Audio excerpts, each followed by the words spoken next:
집 있고 퇴직금도 있어요. 근데 일을 못 쉬겠더라고요. 이상하죠? 없는 사람이 아니거든요. 집 5억짜리 있고 퇴직금도 5천만 원 남아 있어요. 근데 매달 통장에 들어오는 돈은 84만 원이에요.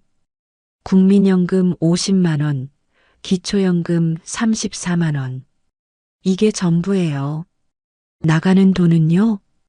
100만 원은 그냥 나가거든요. 들어오는 돈보다 나가는 돈이 더 많아요. 그러니까 결국 일을 하게 되더라고요. 혹시 이런 분 계세요? 있는 건 있는데 그게 쓸 수 있는 돈이 아닌 분. 오늘 이 얘기 한번 해볼게요. 먼저 제 상황부터 말씀드리자면 집이 있어요. 서울에 5억짜리 집 한 채 있거든요. 제 명의로 되어 있고 대출도 없습니다. 남편이랑 젊었을 때 무리해서 샀던 집인데 그게 지금까지 남아 있는 거예요. 그때는 진짜 힘들었어요. 대출 갚느라 허리띠 졸라매고 살았거든요. 외식도 거의 못했고 여행은 생각도 못했죠. 아이들 학원비 내면서 대출이자 내면서 매달 빠듯하게 살았습니다. 주변에서 무리하지 마라 그랬어요. 근데 그때 아니면 평생 못 살 것 같았거든요. 서울 집값이 자꾸 오르니까 불안했죠. 그래서 무리해서라도 샀던 거예요. 근데 그 덕분에 지금 내 집이 있는 거잖아요. 남편이 3년 전에 먼저 갔거든요. 갑자기 쓰러지셨어요. 아침에 멀쩡하게 밥 먹다가 갑자기 쓰러진 거예요. 병원에서 일주일 버티다가 돌아가셨습니다. 그때 진짜 막막했어요. 앞으로 어떻게 살아야 하나. 하늘이 무너지는 것 같더라고요. 근데 집이라도 있으니까 버틸 수 있었어요. 갈 곳이 있다는 게 그나마 위안이 됐죠. 이 나이에 집 없으면 진짜 막막하거든요. 퇴직금도 있어요. 5천만 원 정도 남아 있습니다. 저도 평범하게 직장 다녔거든요. 월급 많이 받는 곳은 아니었는데 오래 다녔어요. 중간에 애들 키우느라 쉰 적도 있었고 이직도 몇 번 했죠. 그래도 꾸준히 일했으니까 이 정도 모인 거예요. 퇴직할 때 받아서 그냥 예금에 넣어뒀습니다. 어디 굴릴 줄도 모르고 잘못 건드렸다가 날릴까봐 무서웠거든요. 주변에서 주식해라, 펀드해라 얘기 많이 들었어요. 근데 저는 그런 거 잘 몰라요. 뉴스에서 손해봤다는 얘기 나오면 괜히 겁나더라고요. 그냥 은행에 넣어두는 게 마음이 편했습니다. 예금도 조금 있어요. 비상금이라고 따로 모아둔 거죠. 많진 않아요. 한 1,000만 원 정도? 이것도 손 안 대고 그냥 놔둔 거예요. 그러니까 다 합치면 5억 5천은 넘습니다. 적은 돈 아니잖아요. 누가 보면 그 정도면 괜찮네 할 수도 있어요. 노후 준비 잘 됐네 소리 들을 수도 있죠. 근데요, 문제는 이게 다 묶여 있는 돈이에요. 집은 팔 수가 없거든요. 팔면 어디로 가요? 월세 살면 그 돈도 매달 나가잖아요. 보증금 들고 이사 가도 결국 돈은 빠져나가는 겁니다. 그리고 이 나이에 혼자서 이사 다니는 것도 쉬운 일 아니에요. 남편 있을 때는 둘이서 하니까 그래도 됐는데 지금은 짐 싸는 것도 새 동네 적응하는 것도 다 혼자예요.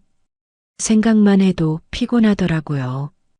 퇴직금은 건드리기가 무섭습니다. 한번 손 떼면 계속 줄어들 것 같아서요.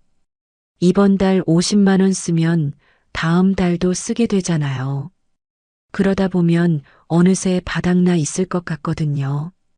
그리고 큰 병이라도 나면 어떡해요. 남편도 갑자기 쓰러진 거였거든요. 병원비가 얼마가 나올지 모르잖아요. 그때 쓸 돈이 있어야 하는데 지금 생활비로 다 쓰면 안 되죠. 비상금도 마찬가지예요. 진짜 비상시에 써야 하는 돈인데 이걸 생활비로 쓰기 시작하면 끝이 없을 것 같더라고요. 한번 무너지면 걷잡을 수 없을 것 같아서 못 건드립니다. 그래서 가진 건 있는데 쓸 수가 없어요. 있는 건 있는데 그게 현금이 아니거든요. 통장에 숫자만 있고 손에 쥘 수 있는 돈이 아닌 거죠. 매달 통장에 찍히는 돈은 84만 원이 전부예요. 국민연금 50만 원, 기초연금 34만 원. 이게 제가 한 달 동안 쓸 수 있는 돈입니다. 5억 넘게 가진 사람이 한 달에 84만 원으로 살아요. 이상하죠? 근데 이게 제 현실이에요. 자, 그러면 매달 들어오는 돈을 한번 볼게요. 국민연금 50만 원 나옵니다. 많지 않죠? 저도 알아요. 근데 어쩔 수 없었어요. 젊었을 때는 국민연금이 그렇게 중요한 줄 몰랐거든요. 그냥 월급에서 빠져나가는 돈이라고만 생각했죠. 나중에 받는다고는 하는데 그때는 너무 먼 얘기 같았어요. 그리고 중간에 애들 키우느라 일을 쉰 적도 있었어요. 그때는 국민연금을 안 냈죠. 경력 단절이라고 하잖아요. 저도 거기 해당됐던 거예요. 첫째 낳고 3년 쉬었고 둘째 때도 좀 쉬었거든요. 그 기간 동안은 연금이 안 쌓인 거죠. 그때는 그게 얼마나 큰 차이인지 몰랐어요. 당장 애 키우는 게 급했으니까요. 나중에 다시 일하긴 했는데 월급이 많지 않았습니다. 그러니까 연금도 적게 쌓인 거예요. 지금 와서 후회해봤자 소용없더라고요. 어쨌든 50만 원, 이게 제 국민연금이에요. 기초연금도 받고 있어요. 34만 원 정도 나오거든요. 이건 나라에서 주는 거잖아요. 65세 넘으면 소득 적은 사람한테 주는 연금이요. 처음에는 이것도 받을 수 있는지 몰랐어요. 집이 있으니까 안 될 줄 알았거든요. 주변에서도 집 있으면 기초연금 못 받아 그러더라고요. 근데 알아보니까 집 있어도 받을 수 있었어요. 주민센터 가서 물어보고 신청했습니다. 다행히 됐어요. 이것도 안 됐으면 진짜 막막했을 거예요. 그래서 국민연금 50만 원, 기초연금 34만 원, 합치면 84만 원이에요. 이게 매달 제 통장에 들어오는 돈 전부입니다. 남편 살아있을 때는 달랐어요. 남편 국민연금이 더 많았거든요. 남편이 월 100만 원 넘게 받았습니다. 직장을 오래 다녔고 월급도 저보다 많았으니까요. 둘이 합치면 150만 원은 됐었어요. 그때는 그래도 좀 숨통이 트였죠. 150만 원이면 아주 넉넉하진 않아도 둘이 살기엔 괜찮았거든요. 근데 남편이 돌아가시고 나서 그게 다 사라진 거예요. 남편 연금 100만 원이 그냥 없어진 거죠. 유족연금이라고 받긴 합니다. 근데 그게 남편 연금 전부가 아니거든요. 60%밖에 안 줘요. 100만 원 받던 사람 배우자한테 60만 원밖에 안 주는 거예요. 그것도 제 연금이랑 둘 중에 하나만 선택해야 해요. 둘 다 받을 수가 없더라고요. 그래서 계산해 봤어요. 유족연금 60만 원 받을까? 아니면 제 연금 50만 원에 유족연금 30% 더해서 받을까? 계산해 보니까 그냥 제 연금 받는 게 조금 더 낫더라고요. 얼마 차이 안 나지만요. 억울하죠. 남편이 평생 낸 연금인데 30년 넘게 꼬박꼬박 냈는데 왜 저한테 다 안 오는 건지 이해가 안 됐어요. 근데 그게 제도래요. 어쩔 수 없대요. 그냥 받아들여야 했습니다. 개인연금은 없어요. 젊었을 때 들어둘 걸 그랬어요. 보험 아줌마들이 맨날 왔었거든요. 연금 들어라. 노후 준비해라. 근데 그때는 여유가 없었어요. 대출 갚고 애들 키우고 생활비 쓰면 남는 게 없었거든요. 노후 준비해야 한다는 거 알았죠. 근데 당장 살기 바빴어요. 그게 지금 와서 발목 잡는 거예요. 그때 조금이라도 넣어뒀으면 지금 10만 원이라도 더 나올 텐데 후회해도 소용없습니다. 그러니까 정리하면요. 매달 들어오는 돈은 84만 원이에요. 국민연금 50만 원, 기초연금 34만 원. 이게 전부입니다. 5억 넘게 가진 사람한테 들어오는 돈이 84만 원인 거예요. 한 달을 이 돈으로 버텨야 합니다. 가능할까요? 들어오는 돈은 84만 원이에요. 그러면 나가는 돈은 얼마일까요? 한번 정리해 봤습니다. 관리비부터 볼게요. 작은 아파트라서 관리비가 10만 원 정도 나와요. 겨울에는 난방비 때문에 15만 원 넘게 나올 때도 있거든요. 여름에 에어컨 좀 틀면 또 올라가죠. 관리비는 무조건 내야 하는 돈이에요. 안 내면 안 되잖아요. 그냥 고정으로 빠져나가는 거예요. 통신비도 있어요. 핸드폰 요금이 5만 원 정도 나옵니다. 인터넷이랑 TV 합쳐서 3만 원 정도 되고요. 이것도 매달 나가는 거예요. 줄이고 싶어도 쉽지 않더라고요. 요즘 핸드폰 없이 어떻게 살아요? 은행 앱도 써야 하고 카톡도 해야 하잖아요. 자식들이랑 연락도 해야 하고요. 보험료도 있어요. 이게 은근히 많이 나갑니다. 실비보험 하나 들어놨는데 8만 원 나가고요. 암보험도 하나 있어서 4만 원 더 나가요. 젊었을 때 가입한 건데 이 나이 되니까 이게 얼마나 중요한지 알겠더라고요. 이거 해지하면 나중에 큰일 나요. 병원 갈 일이 점점 많아지거든요. 주변에서 보험 해지했다가 후회한 분들 많이 봤어요. 아프고 나서 보험 들려고 하면 안 받아주거든요. 그래서 이건 아까워도 계속 내고 있습니다. 공과금도 나가요. 전기세, 가스비, 수도세 다 합치면 한 7만 원 정도 되더라고요. 혼자 살아서 그나마 이 정도예요. 아껴 쓴다고 아끼는데도 그래요. 안 쓰는 방 불 끄고 물 아껴 쓰고 그래도 기본으로 나가는 게 있거든요. 그러면 여기까지가 고정비예요.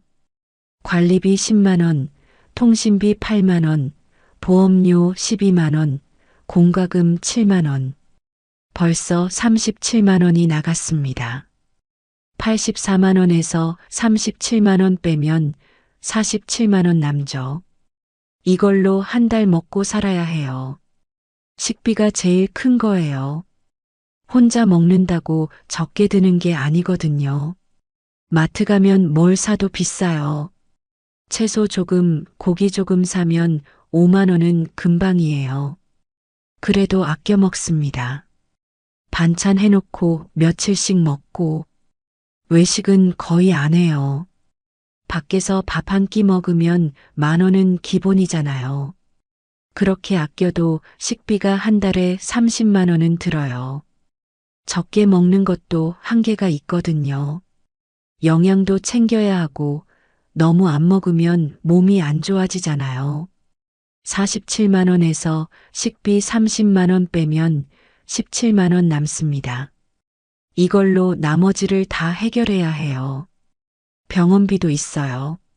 나이 들면 여기저기 아프거든요. 혈압약 타러 가야 하고 관절도 안 좋아서 정형외과도 가요. 실비 있어도 본인 부담금은 내야 하잖아요. 한 달에 병원비로 5만 원은 나가더라고요. 아플 때는 더 나가고요. 경조사비도 있어요. 이게 무시 못합니다. 누가 돌아가셨다. 누가 결혼한다. 안 갈 수가 없잖아요. 봉투에 5만 원, 10만 원 넣어야 하거든요. 한 달에 하나만 있어도 부담되는데 겹치면 진짜 힘들어요. 없는 돈 쥐어짜서 내야 합니다. 교통비도 있어요. 버스 타고 다니면 얼마 안 든다고 생각하잖아요. 근데 병원도 가야 하고 마트도 가야 하고 한 달에 3만 원은 나가더라고요. 그러면 다 합쳐볼게요. 고정비 37만 원, 식비 30만 원, 병원비 5만 원, 교통비 3만 원. 벌써 75만 원이에요. 경조사 하나만 있으면 85만 원 넘어갑니다. 84만 원 가지고는 빠듯한 거예요. 여유가 없어요. 뭐 하나 깨지면 바로 마이너스거든요. 갑자기 아프거나 경조사가 겹치거나 그러면 퇴직금 손 떼야 해요. 이러니까 일을 안 할 수가 없는 거예요. 퇴직금 5천만 원 있다고 했잖아요. 그거 쓰면 되지 않냐고요? 저도 그 생각 해봤어요. 매달 모자라는 거 10만 원, 20만 원씩 꺼내 쓰면 되지 않나? 5천만 원이면 한참 쓸 수 있잖아요. 근데요, 그게 그렇게 간단한 문제가 아니더라고요. 한번 손 떼면 멈출 수가 없어요. 이번 달 20만 원 꺼냈으면 다음 달도 꺼내게 되거든요. 그 다음 달도요. 한번 무너지면 계속 무너지는 거예요. 처음에는 이번 달만 그러다가 나중에는 어쩔 수 없지 그러다가 어느새 1,000만 원 없어지고 2천만 원 없어지고 그러다 보면 바닥이 보이기 시작하겠죠. 그게 무서워요. 통장 잔고가 줄어드는 거 보는 게 진짜 무섭습니다. 늘어나는 건 없고 줄어들기만 하잖아요. 그 불안감을 어떻게 감당해요? 그리고 이 돈은 비상금이에요. 진짜 큰일 났을 때 써야 하는 돈이거든요. 남편이 갑자기 쓰러졌을 때 깨달았어요. 사람 일은 모르는 거더라고요. 아침에 멀쩡하던 사람이 저녁에 병원에 누워 있을 수 있어요. 그때 병원비가 얼마나 나왔는지 아세요? 일주일 입원하는데 몇백만 원 나왔습니다. 중환자실이라서 더 비쌌어요. 보험으로 일부 해결했는데도 목돈이 나갔거든요. 그걸 겪고 나니까 알겠더라고요. 돈은 있어야 해요.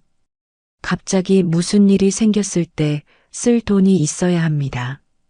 저도 언제 쓰러질지 몰라요. 암에 걸릴 수도 있고 뇌졸중이 올 수도 있고 그때 병원비가 얼마가 나올지 모르잖아요. 수술비, 입원비, 약값, 보험으로 다 안 되거든요. 본인 부담금이 꽤 커요. 그때 돈이 없으면 어떡해요? 자식들한테 손 벌려야죠. 그게 싫어요. 자식들도 살기 바빠요. 애들 키우고 대출 갚고 거기다 부모 병원비까지 부담하면 얼마나 힘들겠어요. 그 짐 지우기 싫거든요. 그래서 퇴직금은 못 건드려요. 이건 정말 마지막 보루예요. 이거 다 쓰면 진짜 끝이에요. 또 있어요. 제가 몇 살까지 살지 모르잖아요. 요즘 90까지 사는 분들 많더라고요. 저도 건강하면 그 정도 살 수 있어요. 지금 60대 후반인데 앞으로 20년은 더 살 수 있는 거죠. 20년 동안 매달 20만 원씩 꺼내 쓴다고 해봐요. 20만 원 곱하기 12개월 곱하기 20년. 그게 얼마예요? 4,800만 원이에요. 5천만 원 있으면 딱 맞는 것 같죠? 근데 그건 물가 안 오른다는 가정이에요.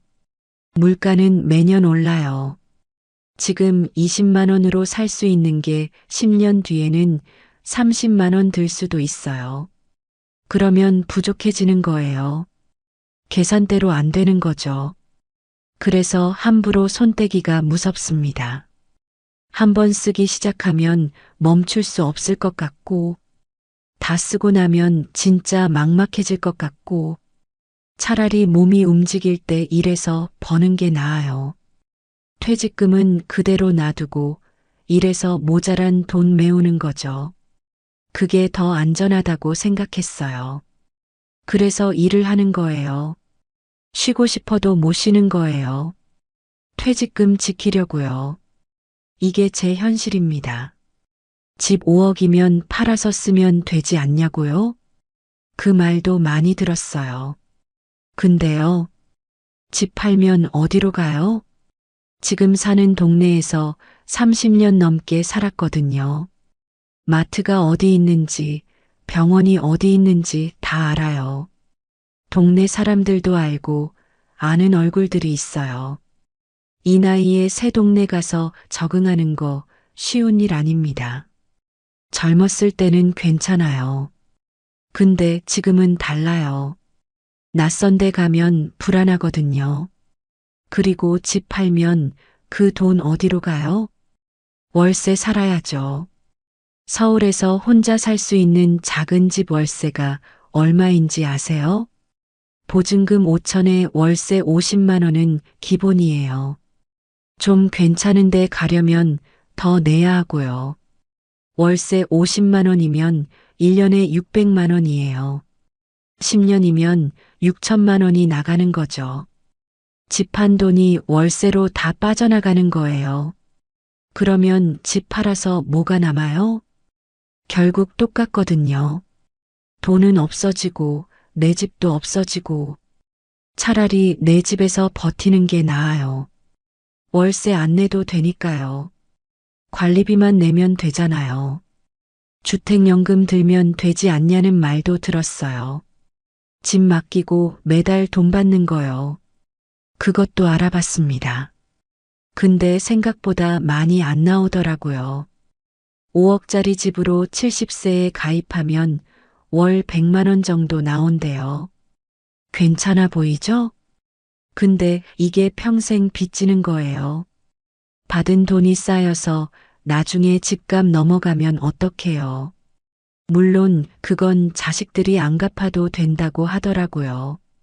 근데 왠지 찜찜해요. 그리고 주택연금 받으면 집을 물려줄 수 없어요. 내가 죽으면 집이 은행 거가 되는 거예요. 자식들한테 뭐라도 남겨주고 싶은 마음이 있거든요. 내가 평생 힘들게 산 건데 그게 다 사라지는 거잖아요. 자식들 고생한 거 아니까 조금이라도 보태주고 싶었어요. 근데 주택연금 들면 그게 안 되는 거죠. 그래서 아직 안 들었습니다. 솔직히 이 집이 제 전부예요. 남편이랑 평생 모아서 산 집이거든요. 대출 갚느라 얼마나 고생했는지 몰라요. 외식도 못하고 여행도 못 가고 애들 학원비 아끼면서까지 대출 갚았어요. 그렇게 해서 겨우 내 집 만든 건데 이걸 그냥 팔아버리라고요? 그게 쉽지 않아요. 감정적인 것만은 아니에요. 현실적으로도 팔면 손해거든요. 집 팔면 양도세도 나와요. 복잡한 계산이 있는데 어쨌든 세금 내야 해요. 5억 다 내 손에 들어오는 게 아니에요. 그리고 팔고 나서 전세 가면요. 전세금이 재산으로 잡혀서 기초연금 못 받을 수도 있어요. 지금은 집이 있어도 기초연금 받거든요. 근데 팔아서 현금 들고 있으면 계산이 달라져요. 그래서 집 파는 건 쉽게 결정 못 합니다. 팔아서 좋을 게 없어요. 결국 집은 있는데 돈은 없는 거예요. 자산은 5억인데 쓸 수 있는 돈은 84만 원인 거죠. 이게 진짜 이상한 상황이에요. 집이 돈이면 좋겠어요. 근데 집은 그냥 집이에요. 살 곳이지 현금이 아니거든요. 그래서 못 팔아요. 팔 수가 없어요. 그래서 저는 일을 해요. 쉬고 싶어도 못 쉬는 거죠. 지금 건물 청소 일을 하고 있습니다. 오피스 건물이에요. 아침 일찍 가서 사무실 청소하고 화장실 청소하고 사람들 출근하기 전에 끝내야 하거든요. 새벽 5시에 나가요. 8시까지 끝내고 집에 옵니다. 하루에 3시간 정도 일하는 거죠. 월급이 많지는 않아요. 한 달에 60만 원 정도 받거든요. 근데 이 60만 원이 있어서 버티는 거예요. 연금 84만 원에 60만 원 더하면 144만 원이잖아요. 이 정도면 그래도 숨통이 좀 트여요.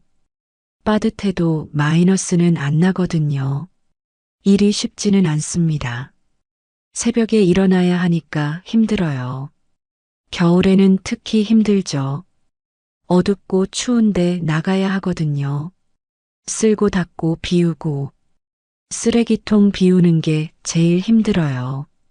무거운 것도 있고 냄새나는 것도 있고 허리가 안 좋아서 힘들 때 있어요.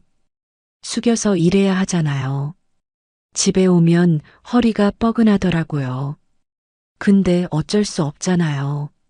몸이 움직일 때 일해야 해요. 지금 아니면 언제 벌겠어요. 이 일 구한 것도 쉽지 않았어요. 요즘 나이 많으면 안 뽑으려고 하잖아요. 젊은 사람 쓰고 싶어 하지. 다행히 아는 분 소개로 들어갔습니다. 먼저 하시던 분이 그만두셔서 자리가 났거든요. 감사하죠. 이 자리도 소중해요. 쉬고 싶은 날도 있어요. 새벽에 알람 울리면 눈을 못 뜨겠더라고요. 오늘은 좀 쉴까 생각이 들어요. 근데 못 쉬어요. 하루 안 나가면 그날 품삯이 없잖아요. 하루에 3만 원이거든요. 그걸 그냥 날리기가 아까운 거예요. 그리고 한 번 쉬면 계속 쉬고 싶어져요. 몸이 기억하거든요. 따뜻한 이불 속이 편하다는 걸. 그러다 보면 나가기가 점점 싫어질 것 같아요. 그래서 아프지 않으면 일단 나갑니다. 진짜 못 움직일 정도 아니면 나가는 거예요. 남편 살아있을 때는 안 그랬어요. 남편 연금이 있으니까 제가 굳이 일 안 해도 됐거든요. 둘이 150만 원이면 그래도 살만했잖아요. 근데 혼자가 되니까 달라졌어요. 84만 원으로는 안 되거든요. 일을 해야 합니다. 주변에 저 같은 분들 많아요. 60대 후반, 70대 초반인데 일하시는 분들, 청소하시는 분들, 경비 서시는 분들, 주차 관리하시는 분들, 다 사정이 있는 거예요. 건강해서 일하는 게 아니에요. 안 하면 안 되니까 하는 거예요. 선택이 아니라 생존인 거죠. 언제까지 할 수 있을지 모르겠어요. 지금은 그래도 몸이 버텨주니까요. 근데 5년 뒤, 10년 뒤는 모르잖아요. 무릎이 더 안 좋아지면? 허리가 더 아프면? 그때는 어떡하죠? 그 생각하면 무서워요. 일 못하게 되면 진짜 답이 없거든요. 그때는 퇴직금 손 떼야겠죠. 아니면 자식들한테 손 벌려야 하고. 그래서 지금 할 수 있을 때 하는 거예요. 몸이 버텨줄 때 최대한 버는 거죠. 언제 못하게 될지 모르니까요. 쉬고 싶어요. 솔직히 너무 쉬고 싶습니다. 친구들 보면 부러워요. 여행 다니는 친구들 있거든요. 연금 넉넉하게 받는 친구들이요. 저도 그러고 싶어요. 근데 제 현실은 그게 아니잖아요. 집 있고 퇴직금 있어도 일을 해야 살 수 있어요. 이게 제 상황입니다. 남편 살아있을 때는 몰랐습니다. 남편이 퇴직하고도 다른 데 취직해서 일했거든요. 둘이 합쳐서 한 달에 300만 원 정도는 됐어요. 넉넉하진 않았어도 부족하진 않았습니다. 그냥 그렇게 사는 줄 알았어요. 근데 혼자가 되니까 달라지더라고요. 84만 원이 통장에 찍혀요. 그걸로 한 달을 살아야 하는 거예요. 처음엔 실감이 안 났습니다. 한두 달 지나니까 알겠더라고요. 아, 이게 진짜 내 돈이구나. 이게 전부구나. 그때부터 계산하게 됐어요. 관리비 내고, 보험료 내고, 통신비 내고, 뭐 하나 사려면 생각하게 되더라고요. 이거 사도 되나? 이번 달 남을까? 예전엔 안 그랬거든요. 마트에서 뭐 집어도 그냥 샀어요. 지금은 가격표 먼저 봅니다. 할인하는 거 찾게 되고요. 완전히 달라진 거죠. 제가 가진 게 없는 건 아니에요. 집도 있고 퇴직금도 있잖아요. 근데 이상하게 불안하더라고요. 있는데 불안한 거예요. 왜 그런가 생각해 봤습니다. 그러다 알겠더라고요. 내가 가진 건 묶여 있는 거였어요. 집은 팔기 전엔 그냥 집이거든요. 퇴직금은 안 쓰면 그냥 숫자예요. 매달 내 손에 들어오는 돈이 아니잖아요. 84만 원. 이게 진짜 내 돈입니다. 이게 내 생활이에요. 나머지는 그냥 있는 거예요. 주변에서 그래요. 그래도 집 있으니까 낫지. 퇴직금 있으니까 걱정 없겠다. 그 말 들으면 그냥 웃습니다. 속으론 이렇게 생각하거든요. 당신은 모르는구나. 집 있어도 밥은 사 먹어야 해요. 관리비는 내야 하고요. 퇴직금 있어도 지금 당장 쓸 돈은 84만 원이에요. 이게 현실입니다. 자식들한테도 말 안 했어요. 엄마 사실 빠듯하다. 이런 말 못 하겠더라고요. 걱정할까 봐요. 자기들도 바쁘잖아요. 애 키우고 대출 갚고 거기다 엄마 걱정까지 시키기 싫었습니다. 그냥 괜찮은 척해요. 엄마 잘 지내? 하면 응 잘 지내 그래요. 청소 일하는 것도 안 말했거든요. 알면 마음 아파할 것 같아서요. 가끔 생각합니다. 뭘 잘못했나? 더 모았어야 했나? 개인연금 들걸? 이런 생각이 들더라고요. 근데 그때는 몰랐어요. 먹고 살기 바빴거든요. 애들 키우고 남편 뒷바라지하고 노후 준비할 여유가 없었습니다. 그게 현실이었어요. 후회해봤자 소용없잖아요. 지금 상황에서 사는 수밖에 없죠. 그래서 일하는 거예요. 84만 원으론 안 되니까 60만 원 더 버는 겁니다. 그게 지금 제가 할 수 있는 거예요. 혼자가 되고 알게 됐어요. 노후는 가진 게 아니라 들어오는 돈이더라고요. 통장에 찍히는 돈이 얼마냐? 그게 생활이에요. 그게 마음의 여유고요. 5억이 있어도 84만 원으로 살면 마음이 편하지 않습니다. 늘 계산하게 되고 늘 조심하게 돼요. 이게 제가 배운 거예요. 좀 늦게 배웠죠. 이제 와서 후회해봤자 소용없어요. 시간은 안 돌아가니까요. 그래서 저는 지금 할 수 있는 것만 합니다. 첫 번째는 일이에요. 몸이 버텨줄 때까지 일하는 거예요. 새벽에 일어나는 거 힘들죠. 허리 아픈 거 힘들고요. 근데 60만 원이 들어오잖아요. 이게 있고 없고 차이가 커요. 84만 원이랑 144만 원이랑은 완전히 다른 삶이거든요. 쉬고 싶은 날도 있어요. 근데 참습니다. 지금 아니면 언제 벌겠어요. 70대 되면 이 일도 못할 수 있거든요. 할 수 있을 때 하는 거예요. 두 번째는 안 쓰는 거예요. 진짜 필요한 것만 사요. 예전에는 마트 가면 이것저것 집었거든요. 지금은 장바구니에 담았다가도 다시 내려놔요. 이거 꼭 필요한가? 없어도 되지 않나? 그렇게 생각하게 됐습니다. 외식도 거의 안 해요. 커피도 밖에서 안 사 먹어요. 집에서 타 먹으면 되거든요. 작은 거 하나하나가 다 돈이에요. 아끼는 수밖에 없습니다. 세 번째는 건강이에요. 이게 제일 중요하더라고요. 아프면 끝이거든요. 병원비도 문제지만 일을 못 하잖아요. 일 못하면 60만 원이 없어지는 거예요. 그러면 84만 원으로 살아야 해요. 버틸 수가 없습니다. 그래서 무리 안 해요.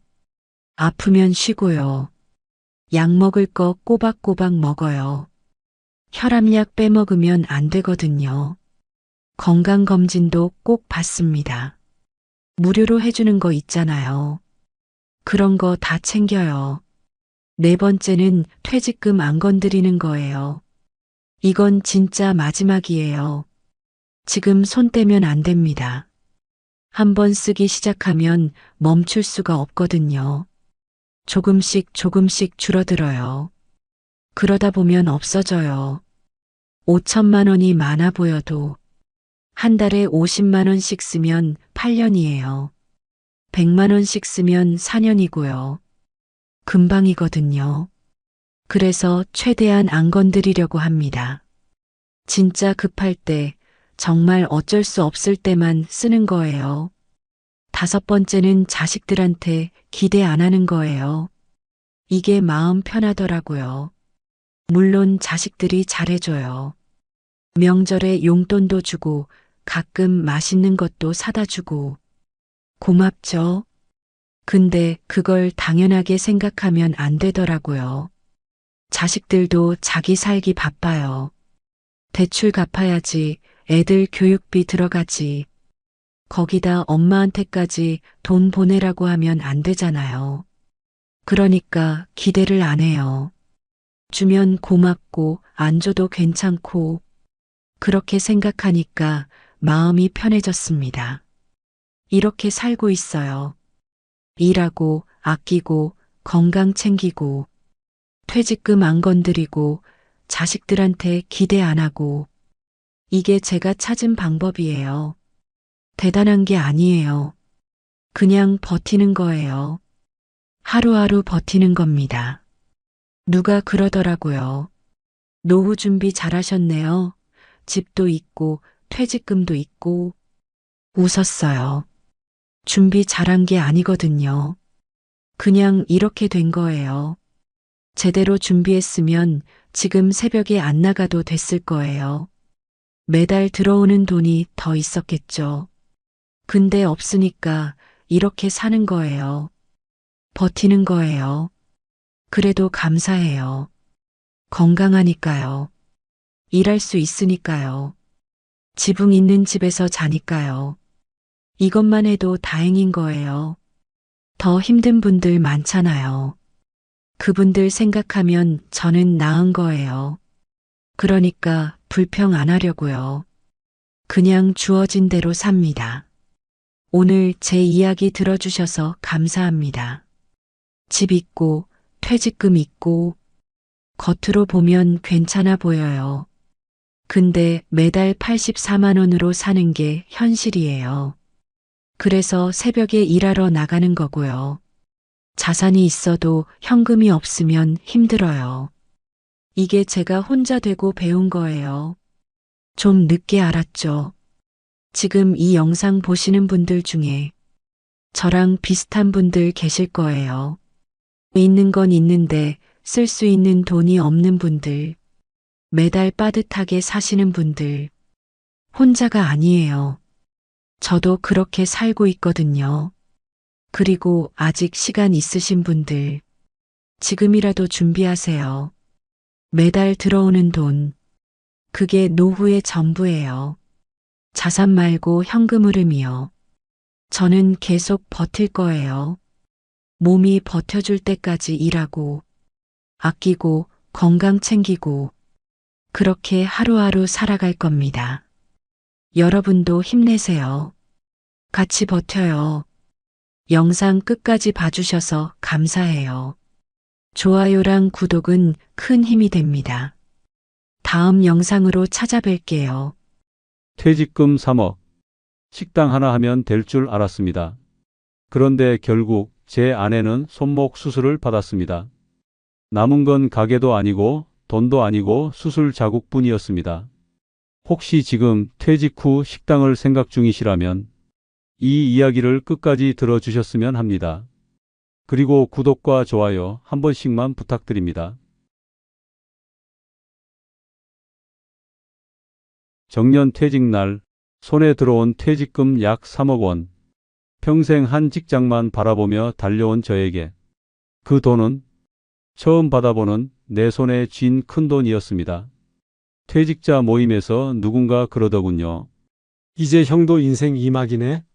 뭐 할 거야? 그 말을 듣는 순간 저도 모르게 생각이 들었습니다. 그래, 이 돈으로 마지막 한 번 나도 내 가게를 해보자. 솔직히 창업에 대해 잘 아는 건 아니었습니다. 그냥 먹는 장사는 망하지 않는다는 말, 그 흔한 이야기 하나만 믿었죠. 그러던 중 직장 선배가 조언을 해줬습니다. 국밥집 어때? 손도 많이 안 가고 손님도 꾸준하대. 그 말 한마디에 왠지 모르게 마음이 끌렸습니다. 그래, 따뜻한 국밥 한 그릇이면 어르신들도 좋아하시겠지. 아침부터 저녁까지만 하면 무리도 없겠다. 이런저런 계산이 머릿속에서 돌아갔습니다. 그리고는 며칠 뒤 프랜차이즈 국밥집을 운영해 보자는 마음을 굳혔죠. 혼자서 하기보단 본사 매뉴얼도 있고 물류도 안정적으로 공급되니까 좀 더 수월하리라 생각했습니다. 그렇게 상담을 받고 본사에서 소개해준 상권 좋은 자리에 매장을 계약했습니다. 권리금 6천만 원. 상권 좋다는 말에 망설이지 않았습니다. 인테리어에 8천만 원. 이왕 하는 거 깔끔하게 하자는 생각이 들었고 주방 장비에 냉장고, 포스 시스템까지 하나하나 고르고 서류 쓰다 보니 손 놓을 새도 없이 오픈 준비에 정신이 없었습니다. 매일같이 업체랑 통화하고 장비는 늦게 들어오고 간판은 색이 마음에 안 들고 예상치 못한 일들이 계속 생기는데 그땐 그냥 들떴던 것 같아요. 내 이름 걸고 내 가게를 낸다. 그게 그렇게 기분이 좋았거든요. 하지만 그때는 몰랐습니다. 그 들뜸이 곧 현실이라는 이름으로 저를 짓누르기 시작할 거라는 걸. 오픈 첫 주부터 제가 상상했던 장사의 그림은 깨지기 시작했습니다. 직원은 2명이었습니다. 한 명은 홀 서빙, 한 명은 주방 보조. 분업 잘 되면 생각보다 할만하겠지 싶었죠. 그런데 첫날 아침부터 한 직원은 늦잠이라며 연락이 왔고 다른 한 명은 연락조차 되지 않았습니다. 그날 하루 제가 사장인지 알바인지 모를 정도로 뛰어다녔습니다. 점심 장사 피크타임 11시 50분부터 문 열고 손님이 쏟아져 들어오기 시작했습니다. 주방에서 국밥을 데워 그릇에 담고 김이 모락모락 나는 그릇 들고 앞치마에 땀 흘리며 홀로 뛰어나가 몇 분이세요? 묻고 메뉴 적고 주문 넣고 다시 주방으로 뛰고 카운터에서 카드 결제 받고 주문지 확인하고 숨 돌릴 틈도 없었습니다. 그날 하루 밤 나왔습니다. 뜨거우니까 조심하세요. 그 말을 수십 번은 외쳤던 것 같습니다. 뜨거운 그릇을 급하게 들다가 팔뚝을 대었고 정신없이 움직이다 무릎을 의자 모서리에 부딪혔습니다. 주방과 홀, 카운터를 혼자 왔다 갔다 뛰는 내내 머릿속엔 계속 한 가지 생각뿐이었습니다. 이게 내가 꿈꿨던 인생 2막이 맞나? 하루에 국밥 100그릇 넘게 담았습니다. 마지막 손님 나간 뒤 바닥에 주저앉듯 앉아 허리를 두드리며 숨을 몰아쉬었습니다. 밤 11시에 집에 들어갔습니다. 씻지도 못한 채 소파에 털썩 주저앉았는데 그때 아내가 물었습니다. 여보, 밥은 먹었어? 그제야 깨달았습니다. 아침 이후로 물 한 모금, 밥 한 숟갈도 안 먹었다는 걸요. 점심 장사도 힘들었지만 정말 저를 지치게 만든 건 밤 장사였습니다. 해가 지고 간판에 불이 들어오면 국밥집은 또 다른 얼굴을 드러냅니다. 주로 5, 60대 남성들이 막걸리 한 병, 국밥 한 그릇 시켜놓고 앉아 이야기를 시작하죠. 그런데 문제는 그 이야기가 점점 술 기운을 타고 험한 말로 변해간다는 겁니다. 처음엔 반말부터 시작됩니다. 야, 여기 물 좀 가져와 봐. 이게 국밥이냐? 물이지. 사장이 손이 느리네. 속이 끓습니다. 근데 웃어야 합니다. 네, 금방 가져다 드릴게요. 입은 웃고 있지만 속은 서서히 바스러져 갑니다. 어느 날은 막걸리 잔을 비운 손님이 국밥 그릇을 들고 갑자기 엎었습니다. 바닥에 음식이 흩어졌고 뒷좌석 손님의 바지까지 튀었습니다. 사과는커녕 국이 차가우니까 엎었지. 이게 장사냐? 고함을 질렀습니다. 그리고는 욕설, 가게 안에 울려 퍼지는 말들, 다른 손님들이 눈치를 보며 조용해지고 저는 얼른 물걸레를 들고 그 사람 발밑부터 닦았습니다. 그날은 토사물도 있었습니다. 화장실 문을 열자 바닥엔 헛구역질 자국, 변기 옆엔 흘러내린 구토, 장갑 끼고 입에 수건을 물고 걸레질을 했습니다. 청소하는 제 모습이 화장실 거울에 비치더군요. 그 순간 스스로에게 물었습니다. 내가 이러려고 퇴직한 걸까? 3억 퇴직금이 이런 시간을 위해 있었던 걸까? 웃을 힘도 없고 울 자존심도 남지 않았습니다. 그날 밤 문을 닫고 주방 불을 끄는데 가게 바닥이 한없이 넓게만 느껴졌습니다. 고요한 그 정막 속에서 제 마음도 텅 비어갔습니다. 주말이면 아내가 가게에 나와 도와줬습니다. 내가 뭐라도 거들어야지. 그 말이 시작이었습니다. 원래는 주방 뒷정리나 반찬 리필 정도만 부탁했는데 손님이 몰리는 걸 보더니 앞치마를 두르고 자연스럽게 홀을 오가더군요. 처음엔 참 고마웠습니다. 집에서 쉬어야 할 주말에 나와서 허리 한번 제대로 못 펴고 일하는 모습을 보면 마음 한구석이 찌릿했죠. 그런데 어느 순간부터 아내가 가게에 있는 시간이 저보다 더 길어졌습니다. 식자재 정리부터 테이블 닦기, 설거지에 배달 포장까지 아침 7시에 나와 밤 10시가 넘어서야 같이 집에 들어가는 날도 있었죠. 말은 안 했지만 손목에 파스 붙이고 일하는 걸 저는 알고 있었습니다. 팔을 휘두를 때마다 가끔 찡그리는 표정도 봤고요. 하루는 영업 끝나고 주방에서 수저통 정리하던 아내가 그러더군요. 여보, 손목이 자꾸 저려 뻣뻣하고 힘도 없어져. 처음엔 그냥 피로 때문이겠지 했습니다. 며칠 쉬면 괜찮아질 거라 생각했죠. 그런데 다음 주엔 물컵도 떨어뜨리고 수세미를 짜다가 손에 힘이 풀려버렸습니다. 결국 병원에 갔습니다. MRI 결과를 들고 나온 의사의 말이 아직도 생생합니다. 이건 장기간 무리하신 거예요. 힘줄이 거의 끊어졌습니다. 당장 수술하셔야 됩니다. 그 말을 듣고 가게 주방에 혼자 앉아 있었습니다. 불 꺼진 가게, 손에 남은 땀과 기름 냄새, 그리고 그날따라 유독 차가운 스테인리스 조리대. 그 위에 이마를 대고 한참을 울었습니다. 남들 몰래? 아내도 모르게. 그날 폐업을 결심했습니다. 수익? 본전? 그런 거 따질 마음도 없었습니다. 돈은 다시 벌면 되지만 아내의 손은 다시 되돌릴 수 없었으니까요. 폐업을 결심한 뒤 모든 걸 정리하는 건 생각보다 훨씬 빠르고 훨씬 허무했습니다. 가게 문을 닫겠다고 결정한 날 생각보다 슬프지도 무섭지도 않았습니다. 그저 모든 게 비현실처럼 느껴졌습니다. 진짜 끝이구나.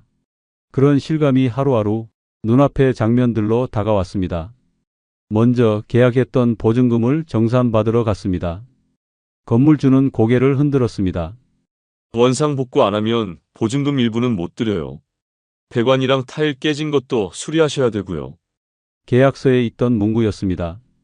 그땐 그냥 넘겼던 작은 글씨들이 현실로 돌아와 제 발목을 붙잡더군요. 결국 보증금 중 일부는 못 받았습니다. 남은 건 주방 기기와 인테리어 자재뿐이었죠. 2천만 원 넘게 들인 냉장고는 중고업체에 넘길 때 700만 원이라 했습니다. 수요가 별로 없어요. 스크래치 있어서 가격 깎여요. 그렇게 다 반값도 안 됐습니다. 인덕션, 그릇, 식기, 테이블 하나하나 정리하면서 이게 다 돈이 아니라 그땐 꿈이었다는 걸 실감했습니다. 재고로 남은 쌀, 육수 베이스, 반찬 통도 본사에 반품 요청했지만 가맹 규정상 반품 불가입니다. 딱 한 줄 문자로 거절당했습니다. 도움 안 되셨다니 안타깝네요. 다음 사업엔 꼭 성공하시길 바랍니다. 그 문자 한 줄이 뭐랄까 사람 마음을 참 무겁게 하더군요. 마치 책임은 당신 몫이라고 못 박는 것 같았습니다. 정리하며 마음속에선 수많은 말이 올라왔다가도 결국엔 한마디로 정리됐습니다. 이걸 왜 시작했을까? 2억. 고스란히 사라졌습니다. 계산기를 다시 두드릴 필요도 없었습니다. 남은 건 없었고 되돌릴 수도 없었습니다. 그런데요, 정말 아까운 건 돈이 아니었습니다. 퇴직금보다 더 아까운 건 아내의 손목이었습니다. 수술은 잘 됐습니다. 깁스를 풀고 물리치료도 마쳤습니다. 하지만 지금도 수저 하나 드는데 통증이 온다고 해요. 아, 또 찌릿하다. 식사 중에 무심코 흘리는 그 말에 제 손도 젓가락도 순간 멈춰섭니다. 그럴 때마다 저는 무엇보다도 진심으로 말합니다. 미안해. 진심으로 미안해. 그 말밖에 할 수 있는 게 없습니다. 아내는 고개를 젓습니다. 괜찮아. 이제 끝났잖아. 그 말이 더 미안합니다. 지금은 주방 장갑을 끼는 것도 조심스러워하고 설거지할 때도 손목을 괜히 주물러 봅니다. 제가 벌려놓은 일에 가장 큰 대가를 치른 사람은 저보다 아내였습니다. 그래서 저는 그날을 끝으로 다시 어떤 가게도 어떤 창업도 생각하지 않았습니다. 가게 정리하고 집으로 돌아오는 길 손에 든 건 없었는데 마음속은 뭔가 꽉 막혀 있었습니다. 집 앞 골목에 도착하자 아내는 조용히 말했습니다. 그냥 다 잊자. 그 말이 너무 조용해서 더 오래 남더군요. 그날 밤 식탁에 앉아 멍하니 창밖을 보는데 문득 이런 생각이 들었습니다. 왜 아무도 이런 얘기를 해주지 않았을까? 왜 아무도 인건비가 이렇게 클 거라고? 왜 아무도 감정 노동이 이렇게 무서울 거라고? 왜 아무도 가족의 희생이 함께 무너진다고? 왜 그 누구도 창업의 현실을 말해주지 않았을까? 그저 먹는 장사는 안 망한다. 프랜차이즈니까 괜찮다는 그 말만 믿은 건 결국 제 책임이었겠죠. 하지만 지금 이 얘기를 듣는 당신만큼은 그 발자국을 그대로 밟지 않기를 바랍니다. 그래서 저는 지금 이 이야기를 꼭, 정말 꼭 해드리고 싶습니다. 인건비 생각보다 큽니다. 처음엔 둘이서 해볼 생각이었습니다. 저랑 아내 둘이서 아침부터 밤까지 해보자고 했죠. 근데 점심 피크타임 한번 겪고 나니까 도저히 안 되겠더라고요.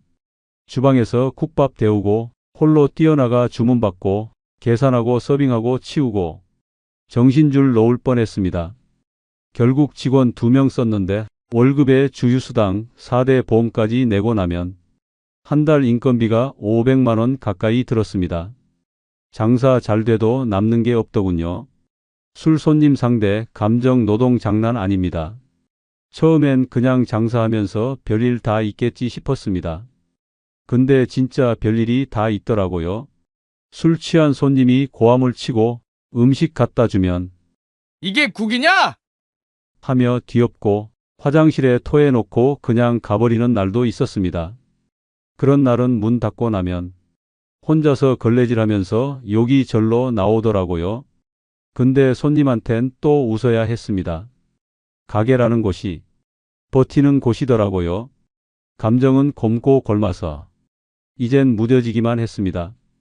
체력과 가족 희생 없인 운영 못합니다.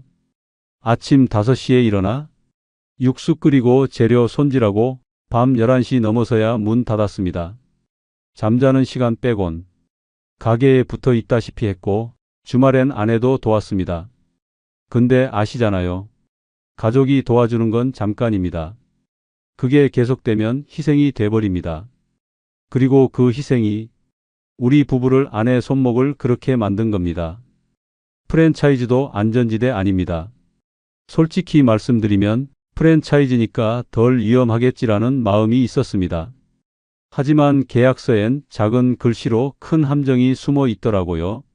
본사 지정 물류만 써야 했고 그 재료값은 시장보다 훨씬 비쌌습니다. 마케팅비도 매달 빠져나갔는데 정작 어디 광고 나갔는진 모르겠더라고요. 계약서 진짜 꼼꼼히 봐야 합니다. 그거 한 줄 때문에 수천만 원이 왔다 갔다 하니까요. 이건 단순히 장사 이야기일 수도 있지만 저한텐 삶의 방향을 바꿔놓은 경험이었습니다. 그만큼 무겁고 지금도 후회가 남는 결정이죠. 혹시 지금 국밥집 괜찮지 않을까? 그런 생각하신다면 이 이야기 꼭 마음에 새겨주셨으면 합니다. 그렇게 가게 문을 닫은 날 모든 게 무너진 기분이었습니다. 그리고 저는 한동안 현관문조차 열기 싫었습니다.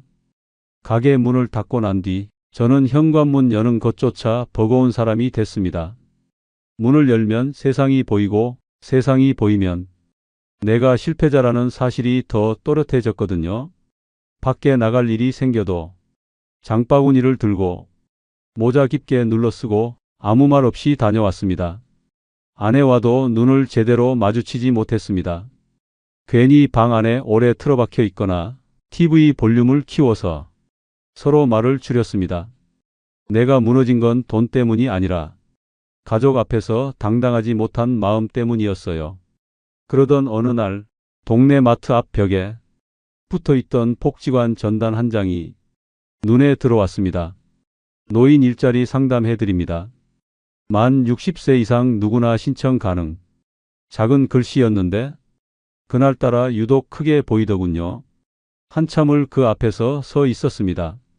망설임, 자존심, 걱정, 온갖 생각이 들었지만 한 가지가 마음을 움직였습니다. 아내였습니다. 그녀가 저 때문에 수술까지 하게 됐고 말은 없지만 하루하루 지쳐가는 걸 느낄 수 있었거든요. 그날 밤 아내 손을 조심스레 잡고 말했습니다. 우리 내일 복지관 한번 가볼까? 나 거기서 뭐라도 해볼게. 아내는 조금 놀란 눈으로 절 보더니 작게 웃으며 고개를 끄덕였습니다. 그리고 그 다음 날 오랜만에 함께 현관문을 열었습니다. 햇빛이 눈부셨고 살랑이는 바람이 왠지 모르게 따뜻했습니다. 아무도 환영해 주지 않았지만 그날의 공기는 분명 우리를 위한 시작이었습니다. 지금 저는 지역 도서관에서 주 3일 일하고 있습니다.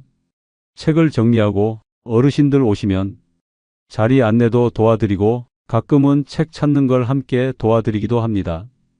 복잡한 일은 아닙니다. 점심시간 되면 도시락 먹고 하루에 수십 번 여기 앉으세요. 저쪽이에요. 그런 말을 건넵니다. 예전처럼 큰돈이 오가는 일도 아니고 하루에 수백 명을 상대하는 것도 아닙니다. 하지만 사람들과 눈을 마주치고 그들이 내게 고맙습니다라고 말해주는 하루가 이렇게 따뜻할 줄은 그땐 미처 몰랐습니다. 국밥집을 할 땐 매일같이 욕을 들었고 무뚝뚝한 얼굴들과 끝없는 불평 속에서 버텨야 했습니다. 그런데 지금은 누군가의 작은 인사 하나에 제가 다시 살아있다는 기분이 듭니다. 출근할 때는 가벼운 백팩을 메고 퇴근할 땐 마음이 조금 더 가벼워집니다. 일을 마치고 도서관 문을 나설 때 햇살 아래로 걸어 나오는 그 순간이 저에겐 요즘 가장 좋은 시간입니다. 이제는 많은 걸 바라지 않습니다. 돈보다 더 소중한 것들이 있다는 걸 알게 됐으니까요. 지금이 더 가난한 건 맞습니다. 매달 들어오는 돈은 많지 않고 외식도 줄였고 예전처럼 뭘 쉽게 사지도 않습니다. 하지만 마음은 훨씬 가볍습니다. 매일 아침 아내랑 같이 밥을 먹고 도서관으로 향하는 길에 가볍게 인사 건네는 사람들과 마주치며 그래, 오늘 하루도 잘 살아보자. 스스로를 다독일 수 있게 됐습니다. 손에 쥔 돈은 없지만 제 곁에는 아직 남은 사람들이 있습니다. 그리고 우리는 매일 아침 다시 하루를 시작하고 있습니다. 혹시 지금 나도 식당 하나 해볼까? 그런 생각을 하고 계신가요? 그 마음 정말 이해합니다. 저도 그랬으니까요. 하지만 한 번만 더 생각해 주세요. 당신의 손목보다 소중한 건 없습니다. 당신 옆에 있는 사람들도 그 가게와 함께 무너질 수도 있습니다. 이 이야기가 당신에게 작은 경고등 하나쯤은 켜주었기를 바랍니다. 시작은 언제든 할 수 있지만 되돌릴 수 없는 건 분명 존재하니까요. 그리고 혹시 이런 현실 이야기 앞으로도 듣고 싶으시다면 구독과 좋아요 한 번만 눌러주세요. 제 이야기를 들어주셔서 진심으로 감사드립니다.